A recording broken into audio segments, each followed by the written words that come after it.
Hej, vi laver vlogs i Flensborg. Hey vlog.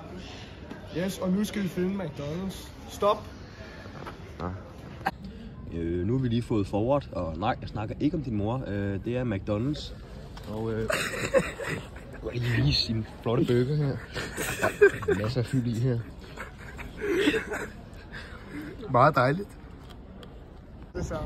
Og vi går til middagen. I usædvanligt dyr.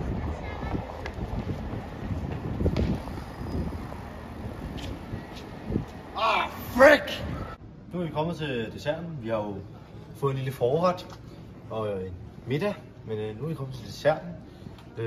Og ja, lad os da lige se, om vi kan være heldige i dag. Nej, vi kan bare eller?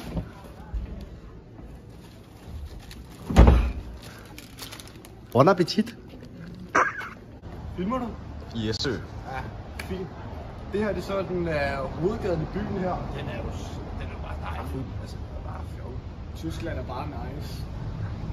Stop. Som I kan se her, så er vi kommet til det velkendte store springvand. Vandet er rigtig rent og friskengydende. Det er en sti. Hvor er det smukt, det var dejligt. En fucking stor by! Filmer du? Yes. Det her det er Flensborgs dyreste 5-stjernede hotel. Du kan allerede se her på indgangen, at det er 5-stjernet. Ja. Som I kan se, er det meget velplejet og pudset. Meget fint. Lige til at komme ind og have en lille lur.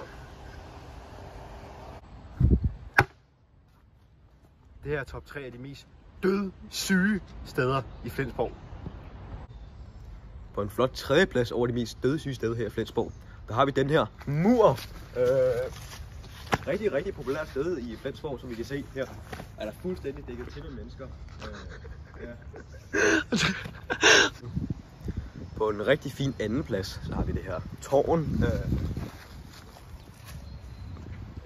Et rigtig fint tårn, og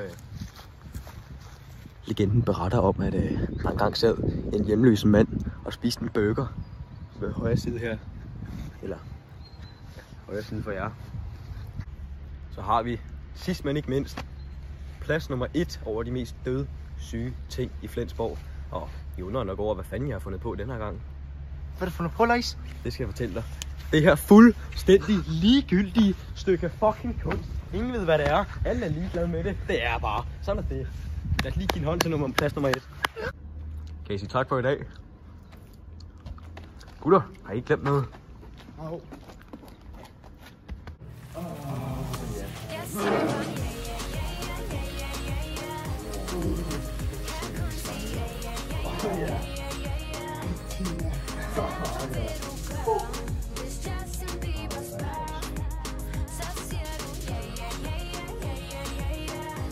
Tak for denne gang.